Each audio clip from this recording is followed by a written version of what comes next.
చాలా తొందరగా తయారైపోతుంది పెరుగు పచ్చడి అనేది. మనకు కూరగాయలు ఎక్కువ ఏం లేకపోయినా పిల్లలకు పొట్లకాయలు పెట్టాలి అని అనుకున్నా కూడా ఈ విధంగా చేసి పెట్టండి, చాలా ఈజీగా అయిపోతుంది. పొట్లకాయలు ఉడికించి పెట్టుకుంటే 2 నిమిషాలలో తయారైపోతుంది పెరుగు పచ్చడి.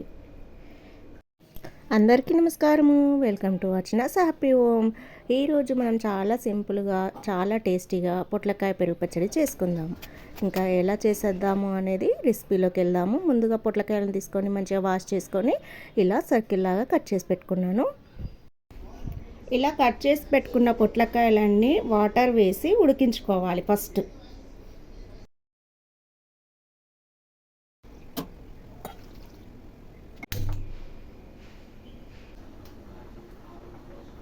పొట్లకాయలు ఉడికేలోపు పచ్చిమిర్చి కట్ చేసుకుందాం.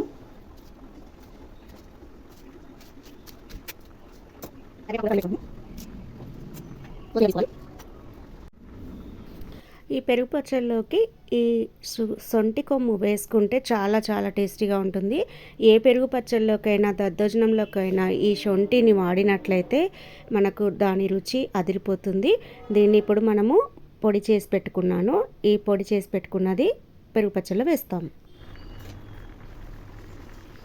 ఇంకా పొట్లకాయ అనేది ఉడికిపోయింది. ఇంక స్టవ్ ఆఫ్ చేసేసుకుందాం.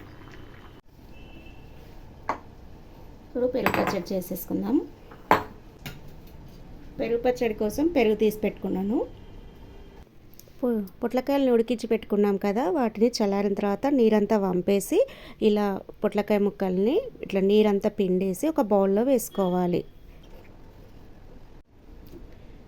ఇప్పుడు పెరుగు వేసుకుందాము. పెరుగు మరీ లూజ్గా కాకుండా మరీ టైట్గా కాకుండా గట్టిగా కాకుండా ఇట్లా ఉంచుకుందాం, మీడియంగా. ఒకసారి అంతా కలుపుకుందాం. ఇప్పుడు ఇందులో కారపొడి వేస్తున్నాం. పచ్చిమిర్చితోటి కూడా చేసుకుంటారు, కానీ నేను కారపొడితోటి చేస్తున్నా పెరుగు పచ్చడి. ఇది ఇంకా టేస్టీగా ఉంటుంది. తగినంత కారం అంటే 1 స్పూన్ వేసుకుందాం. టేస్ట్కి తగినంత ఉప్పు, శొంఠి పొడి వేసుకుందాం.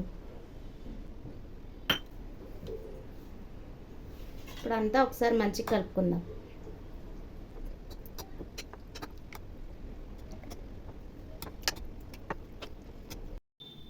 ఇప్పుడు పెరుగు పచ్చడికి తాలింపు వేసుకుందాము. తాలింపు కోసం నూనె, నెయ్యి 2 తీసుకున్నాను. ఈ పెరుగు పచ్చళ్ళన్నిటికీ నెయ్యితో తాలింపు పెట్టుకుంటే చాలా చాలా బాగుంటుంది, టేస్ట్ అదిరిపోతుంది. ఇంకా నార్మల్గా తాలింపు మనం ఎలా చేసుకుంటామో నూనె, నెయ్యి వేడైన తర్వాత జీలకర్ర, ఆవాలు, శనగపప్పు, పచ్చిమిర్చి, ఎండుమిర్చి, కరివేపాకు వేసుకున్నాను. ఇంకా ఇవన్నీ మంచిగా పచ్చివాసన పోయే వరకు ఫ్రై అయిన తర్వాత కొద్ది పసుపు కూడా వేసుకొని పచ్చివాసన పోయే వరకు వేయించుకోవాలి. ఇదంతా వేయించుకుందాం. ఇంకా పసుపు కూడా వేసుకొని ఉప్పు అనేది చేసుకోవాలి. తాలింపు రెడీ అయింది. ఇందులో పోసుకుందాం.